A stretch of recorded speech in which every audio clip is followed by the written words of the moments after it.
салому дуруд ба мухлисони Барселона ва канали Барса ТЖ.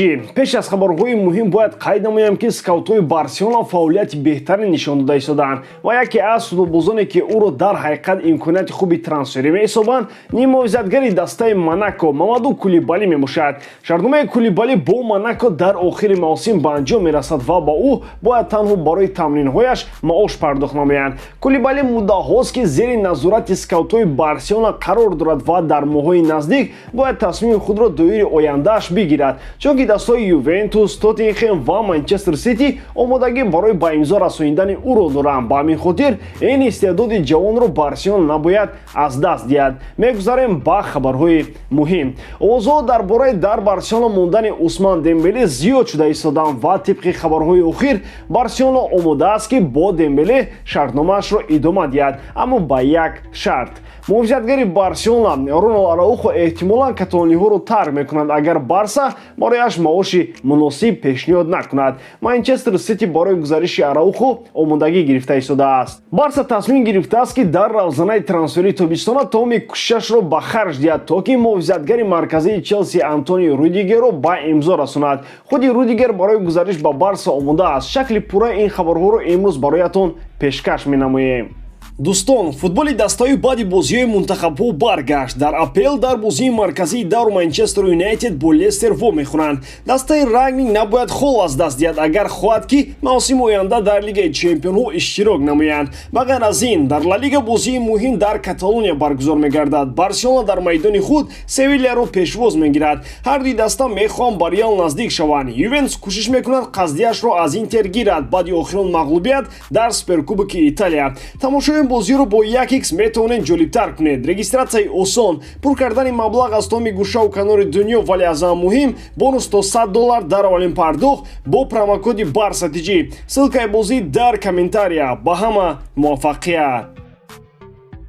Овозҳо оиди идома додани шартномаи Дембеле зиёданд, вале мушкилии асосии Барселона агенти ӯ Сисоко аст. Муносибатҳои дағалонаи агенташ намояндагони Барселонаро маҷбур сохтанд ки дигар барои идома додани шартномаи Усмон умед набанданд. Дар музокиротҳои охир Сисоко тамоми пешниҳодҳои ҷониби Барселонаро рад мекард ва барои шартномаи нав маблағҳоеро талаб менамуд ки ба вазъи иқтисодии даста тамоман мувофиқ намеомад. Дар мулоқоти оянда Барса мувофиқи лимити маоши футболбозон пешниҳоди нав месозад ва он аз пешниҳоде ки дар моҳи январ карданду ҷавоби рад гирифтан хеле камтар аст. Эҳтимолан Сисоко ба ин пешниҳод розӣ намешавад, зеро Барселона аз 8 миллион евро маош дар як мавсим зиёдтар пешниҳод намекунад. ба замини ин Барса мехоҳад ки шартномаи Дембеле ба муҳлати 4 сол идома ёбад, аммо Усмон розӣ нест ва мехоҳад ки ба муҳлати 2 сол шартнома бандад. Ягона роҳи давом додани шартномаи Дембеле ин аст ки худи Усмон агенташро маҷбур созад ки пешниҳоди Барселонаро қабул намояд ва музокиротро ба танҳоӣ давом надиҳад.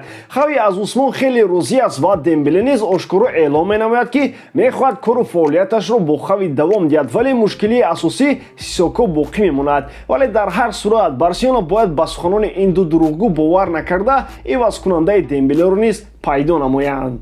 Тибқи хабарҳои охир дастаи Манчестер Сити Англия бо муҳофизатгари Барселона Ронал Араухо ба созиш расиданд ва Сити омодагӣ барои дархост равон кардан оиди трансфери Араухо ба Барселонаро гирифта истодааст. Нашрияи Супер Депорте хабар додааст ки пешниҳоди Барселона Араухоро қаноатманд нагардонид ва Роналд барои Барсаро тарк намудан розигӣ дод. Шартномаи ӯ бо Барселона як соли дигар то соли 2023 муҳлат дорад.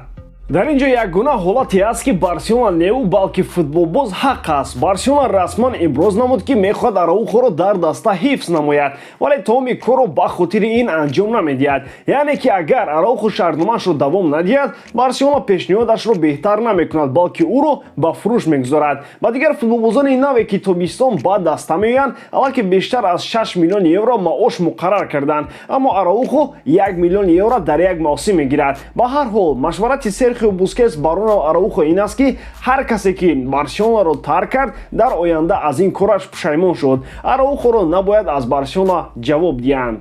Барселона тасмим гирифтааст ки барои ба имзо расониндани муовизатгари Челси Антонио Рудигер тамоми кӯшишашро ба харҷ диҳад. Ҳунару маҳорати таҷрибае ки Рудигер дорад ба фикри Хави дар проекти ояндаш ӯро яке аз бонуфтарин футболбозони даста мегардонад. Новобаста аз оне ки Лапорта иброз намуд ки Барселона аллакай як муовизатгари марказиро ба имзо расонидааст, Барселона сахт мехоҳад ки Рудигерро ба имзо расонад, зеро ӯ ягона муовизатгаре аст ки айни замон ки ба тамоми талаботи Каталониё ҷавобгӯ аст. Дастҳои ПСЖ, Реал Мадрид ва Ювентус интизори ҷавоби Рудигер нишастанд, вале худи муовизатгар гузариш ба Барселонаро ҳам хеле ҷиддӣ омӯхта истодааст. Барселона ба Рудигер мисли маошҳои Кристенсен ва Кесе пешниҳод мекунанд, вале Рудигер мехоҳад ки дар дастаи наваш 9 миллион евро дар як мавсим маош дошта бошад, ки ин барои Барселона ғайриимкон аст.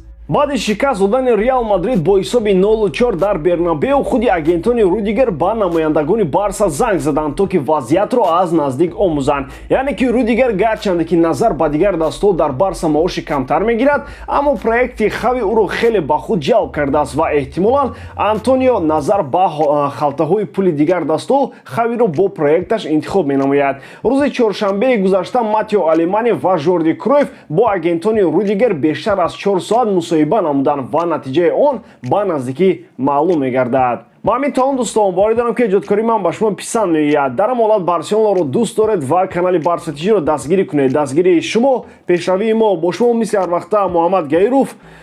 Хай бачаҳо, ча то боздид.